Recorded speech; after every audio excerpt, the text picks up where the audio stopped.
Alors, effectivement, donc les 2 sœurs, elles sont bébés. Donc quand 2002, les pogroms anti-musulmans de 2002 ont lieu, donc au Gujarat. Donc c'est des pogroms qui ont fait, plus de 2000 morts, qui ont causé des milliers et des milliers de déplacés. Et c'est un donc comme je le disais, Ahmedabad et le Gujarat a été quand même ponctué il y a eu pas mal de violences intercommunautaires, mais là, c'était différent puisque c'était un pogrom qui était planifié, qu'il y a eu des tas de recherches qui ont été faites après coup, qui montrent que c'était un peu un pogrom qui était un peu préparé, planifié, donc qui visait spécifiquement les musulmans. Et donc à cette époque-là, donc là, la famille habite dans un quartier à l'est de la ville, qui est vraiment sur une ceinture industrielle, là où habitent plutôt les ouvriers, notamment les ouvriers du textile.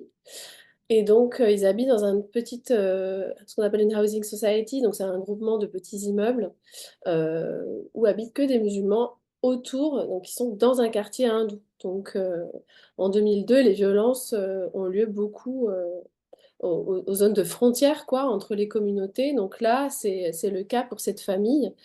Et donc, à l'époque, les filles sont petites. Et donc j'ai eu envie, voilà, pourquoi j'ai choisi cette famille, c'était pour, comprendre quel est l'impact à long terme de la violence intercommunautaire, comment est-ce qu'on se construit dans une société, voilà, quand on a vécu ce trauma-là.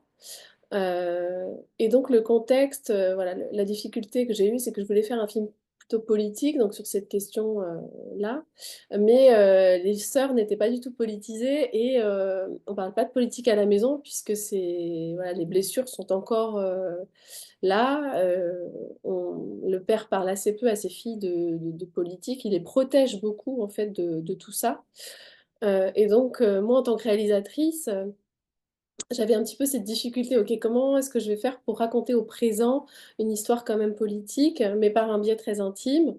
Et donc, voilà, le fait que, voilà, Suzanne, l'aînée, bah, au bout de quelques repérages que je fais, je crois que c'est au bout de la troisième fois que je retourne sur place, elle me dit qu'elle a des voilà, qu'elle fait des cauchemars, qu'elle a carrément des problèmes de possession, par une sorcière et cetera. Enfin voilà, cette dimension plus un peu de magie noire, une dimension du monde invisible, heu, je trouve que c'est éminemment, enfin c'est très, très signifiant puisque Suzanne dans ses rêves, Heu, bah, rêve qu'elle se fait attaquer, sans pouvoir, obtenir de l'aide. Donc je trouve ça vraiment un parallèle fascinant entre, la réalité, ce qui s'est passé quand elle était encore toute petite et ses cauchemars et sa vie, psychique quoi, on va dire.